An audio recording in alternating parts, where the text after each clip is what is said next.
ભલા મુક્તો જય શ્રી સ્વામિનારાયણ। આપ નિહાળી રહ્યા છો આ શ્રી હરિચરિત્રામૃત સાગર ગ્રંથ। આ ગ્રંથની વિશેષતાને વાગોળીએ। આજે આપણે બોલવું છે શ્રી હરિચરિત્રામૃત સાગર ગ્રંથની વિશેષતા વિશે। આ ગ્રંથ ખરેખર સ્વામિનારાયણ સંપ્રદાય માટે જ નહીં પણ વિશ્વ માટે અણમોલ રત્ન સમાન ગ્રંથ છે।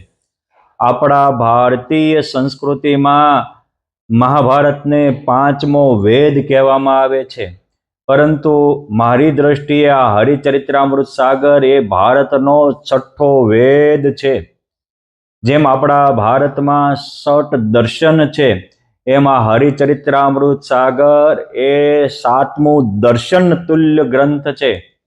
જેમ મણિઓમાં ચિંતામણી ઉત્તમ ગણાય છે, જેમ ગાયોમાં કામધેનુ એ ઉત્તમ ગણાય છે, જેમ નદીઓમાં ગંગા મૈયા ઉત્તમ ગણાય છે, એ જ રીતે આ ગ્રંથોના વિશાળ સાગરમાં આ હરિચરિત્રામૃત સાગર એ શ્રેષ્ઠ ગ્રંથ છે, વિશાળ ગ્રંથ છે, તત્વની દ્રષ્ટિએ પણ ઉત્તમ અને અનેકને આદરણીય ગ્રંથ છે।